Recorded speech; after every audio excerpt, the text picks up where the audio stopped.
dive in. Hope comes and stops us in our tracks.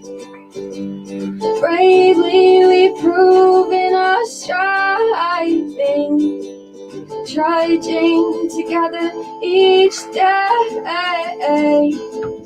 Where there's a will, there's a way.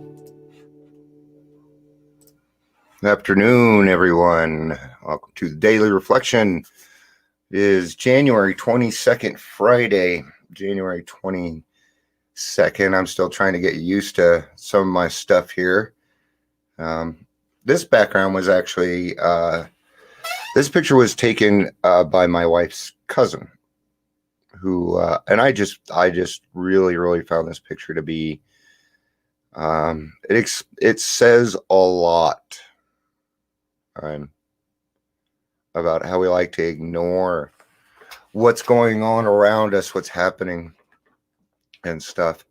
Yes, I'm a little bit late today. Yesterday was tough, man. I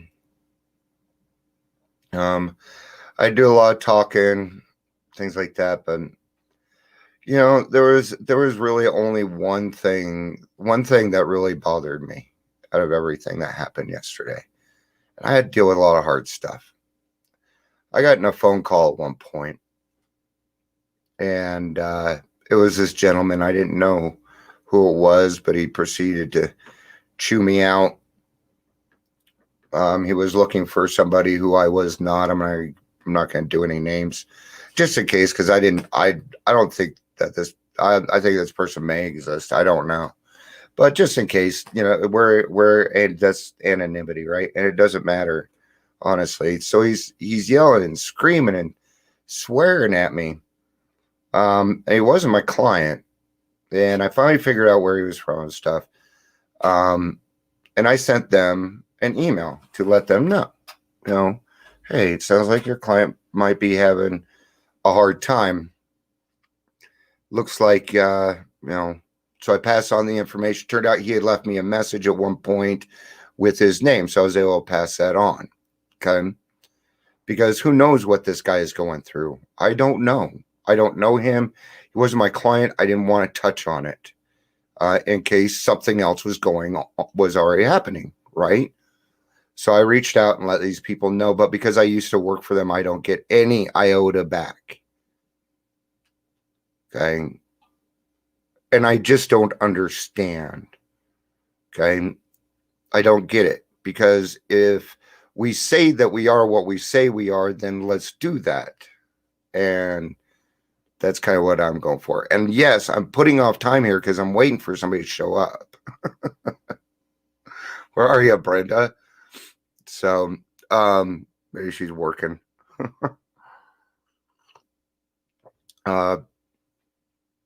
That does kind of, it makes me wonder.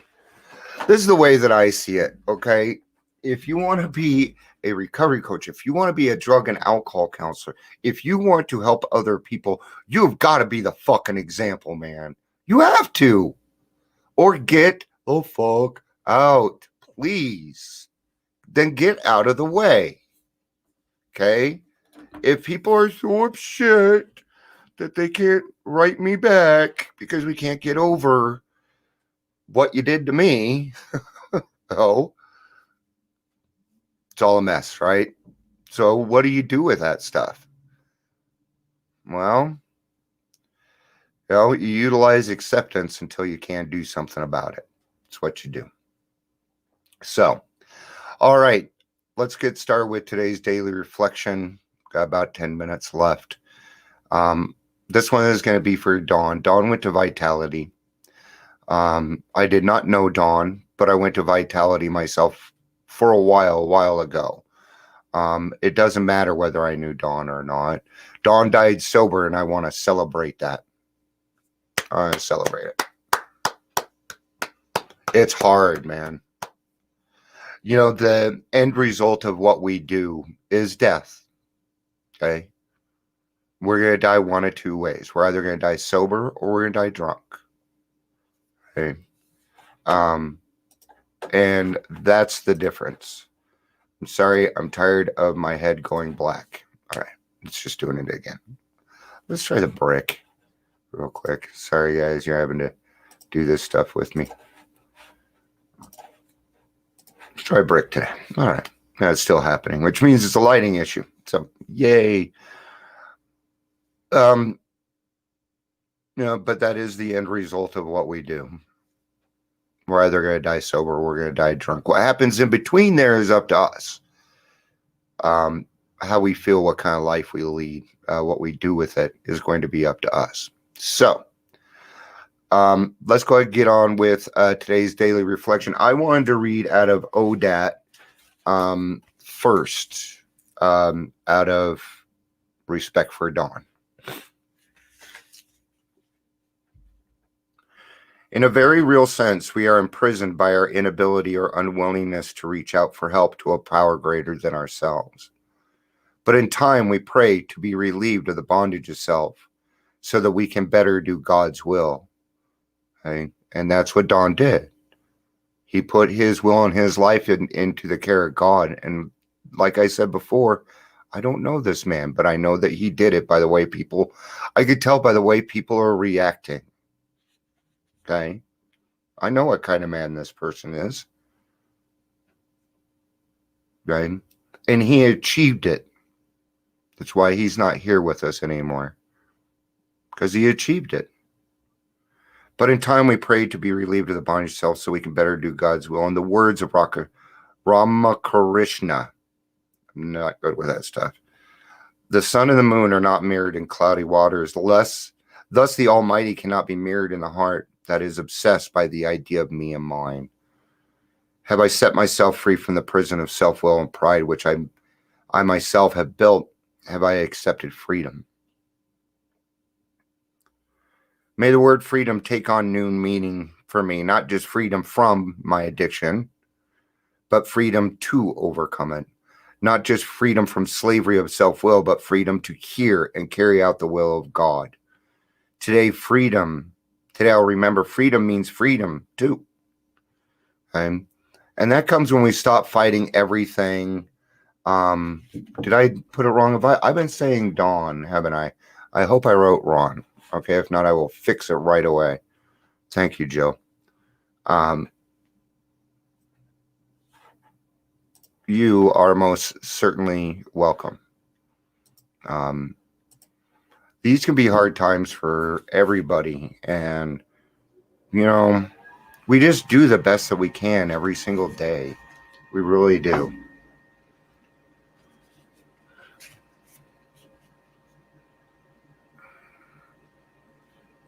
This is a hard one to read. When I read it this morning, I started crying. When I read it like half an hour ago, which was this afternoon. So when I read it earlier. A few hours later, I took my leave of Dr. Bob. The wonderful old broad smile was on his face as he said, almost jokingly, "Remember, Bill, let's not louse this thing up. Let's keep it simple." I turned away, unable to say a word. That was the last time I ever saw him. Man. Getting chills. Chills here. All right. So that was out of Alcoholics Anonymous Comes of Age, which is page 214, I think it was, which is extremely long. So I kind of threaded through this a little bit and found a part where I kind of felt like it was appropriate, I guess. In Bill's story, he tells his desperation on learning from Dr. Silkworth that his drinking problem had been condemned to an alcoholic death or wet brain insanity. He wished for the end. After he reached the point where he was drinking to find oblivion, his old drinking buddy, Ebby, called him. Bill was astonished to learn that the man whose drinking problem, who had been worse than his own, was 2 months sober and happy in his sobriety. Bill was more than a little eager to learn why Ebby was doing what What was Ebby doing to live without the bottle? He was beginning to get some hope when Ebby said, "I've got religion." Bill was a self-described agnostic, was so disappointed, but invited Ebby to go ahead and talk while he worked on his 2 quarts of bathtub gin. Yeah. Gin. Pine trees. Yuck. A few days later, Bill realized he was going into DTs. He remembered that Dr. Silkworth predicted he would die of a heart attack during DTs. So he headed to the town hospital, hoping to escape death by drinking. This is the portion where we can't live with or without alcohol, because if we quit drinking, it will kill us, because we'll have things like a heart attack. We'll have strokes.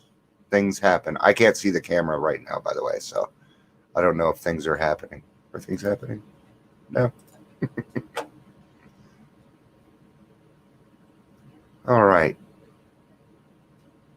On the third day of his sobriety, he called Ebby and asked him to come to the hospital and tell him one more time, what it was that he was doing to live sober. Ebby did. Bill had already surrendered to the problem. That night, he surrendered to the solution, asking his protection care with complete abandon. Bill lived the rest of his 36 years of life sober and committed to doing all he could to assure that he could live a sober and purposeful life. I'm actually going to touch on that, guys. If you were to follow the way that we do things today, he didn't have 36 years. He had 15. Okay. Bill W. had depression. And he tried several other different drugs that we today would now consider wrong, or where you would have to start your sobriety date over. Okay. Like the marijuana maintenance plan. Let's use it. Okay. Did you lose your time? Hey, that's up to you. I don't think that's an argument we have to get into. I really don't. But the way I see it is this: Bill didn't, right? And I say that because I have a guy in my group who actually has a lot more time. Okay. And I believe this. I do. Do I believe in marijuana is just a sticky subject? No pun intended, right? Doctors utilize it for this. Personally, I use CBD. I use CBD. Is Brenda here yet? I'm waiting on Brenda.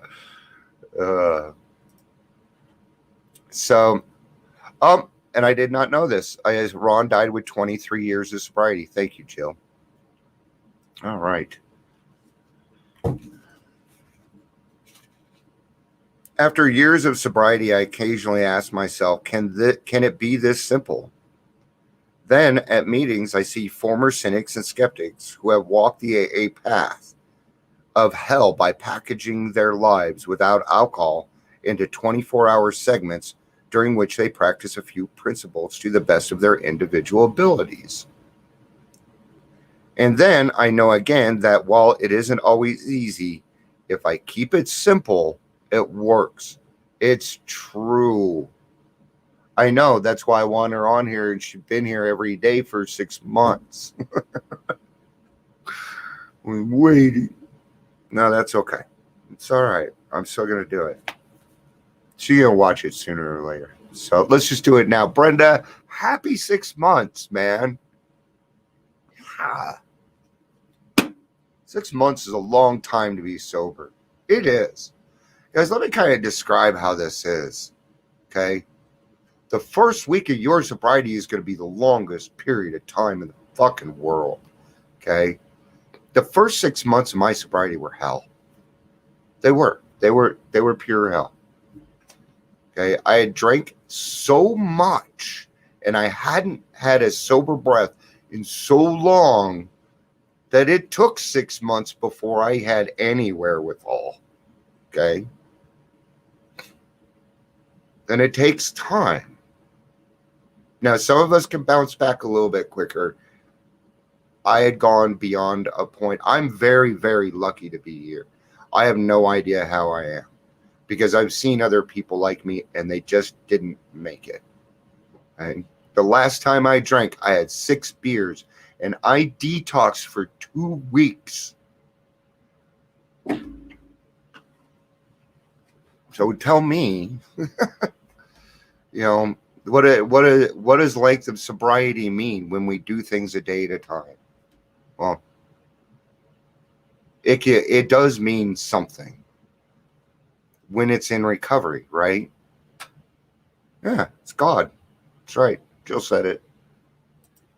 She said it before me. It's all about God. God does all of this for us. And without him, we're nothing. I'm not. So I know today's daily reflection has been a little weird, huh? Kind of. So, I do these things in the mood that I'm in. Okay. I'm not going to put on a happy face for something no, I don't do that stuff. I wear the same hat all the time. Okay. And I keep that same hat. Yesterday I wanted to switch hats. Now I could hear my accountability buddies in my head. No, Dion, stay in your path. Your path, Dion. Not someone else's. Okay. What they're doing is none of your business. Okay. All right, guys. Tough one. It is. So let's all go do what Ron did. And then let's do that. So I really don't know how to end this today. So all right, guys, have a great day. I love you all. I do. Yeah. Have a great day. I love you. And have a day. I don't know how many times I'm going to say it. Bye, guys.